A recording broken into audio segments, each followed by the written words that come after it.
ఇంకొకటి చూసుకుంటే మొన్నటి దాకా గోల్డ్ తగ్గింది, ఇంకా గోల్డ్ పడిపోతుంది అనేది చూస్తాం. కానీ ఈ రోజు ఒకేసారి 6,000 చేంజ్ పెరిగింది. 96,000 దాటిన పసిడి ఒకే రోజు 6,250 పెరుగుదల.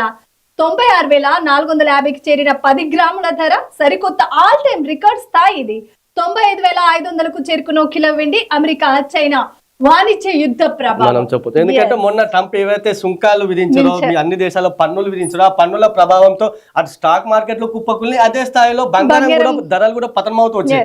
ఒకే రోజు 3,000 తగ్గిన, మొన్న ఒక 4 రోజుల క్రితం వరకు చూసుకుంటే ఒకే రోజు 3,000 తగ్గిన పరిస్థితి ఉంది. దీంతో ఎవరైతే పసిడి ప్రియులు ఉంటారో వారంతా 50,000కు వస్తుంది, 60,000కు వస్తుంది అంటూ కూడా వాళ్ళు అనుకున్నారు, అంతా ఊహించుకున్నారు ఇంకా బంగారం ధరలు తగ్గుతున్నాయి అనే పరిస్థితి. అయితే ఎప్పుడైతే ట్రంప్ మళ్ళీ మేము 90 రోజుల పాటు నిలుపుదల చేశాడో పన్నుల విధింపును, గత మళ్ళీ ఆ రోజు నుంచి ఇంకా బంగారం పెరుగుతూ వస్తుంది. ఇంకా నేను ఒక్క రోజే 6,200, నిజంగా ఇది హైయెస్ట్ ఆల్ టైమ్ రికార్డ్ అని చెప్పొచ్చు. ఇంత స్థాయిలో బంగారం పెరగడం అనేది అది ఇప్పుడు 96,000కి చేరుకుంది. 82,000 2 డేస్ క్రితం కూడా 82,000 ఉన్న బంగారం కాస్త ఇప్పుడు 96,000కు పైగా దాటింది. నిజంగా ట్రంప్ నిర్ణయాలతో, ఎప్పుడైతే ట్రంప్ నిర్ణయాలతో అటు పన్నులు విధించాడో వెంటనే బంగారం కూడా తగ్గింది. ఆ తర్వాత ఇప్పుడు నిలుపుదల చేయడంతో ఆ బంగారం కూడా ఒకేసారి పెరుగుతూ వస్తున్న పరిస్థితి. మధ్య తరగతి వాళ్ళకి ఇది ఒక పెనుభారంగానే చెప్పొచ్చు. ఇప్పుడు మళ్ళీ పెళ్లిళ్ళు ఇంకా 1,00,000 దాటుతుంది. 1,00,000 దాటాక ఇంకా బంగారం కొనే పరిస్థితి కూడా ఒక్క రోజులోనే 6,450 పెరిగింది అంటే మనం ఆలోచించవచ్చు. ఇది ఒక పజిల్ లా ఉంది. గోల్డ్ పెరుగుతుందా తగ్గిద్దా అనేది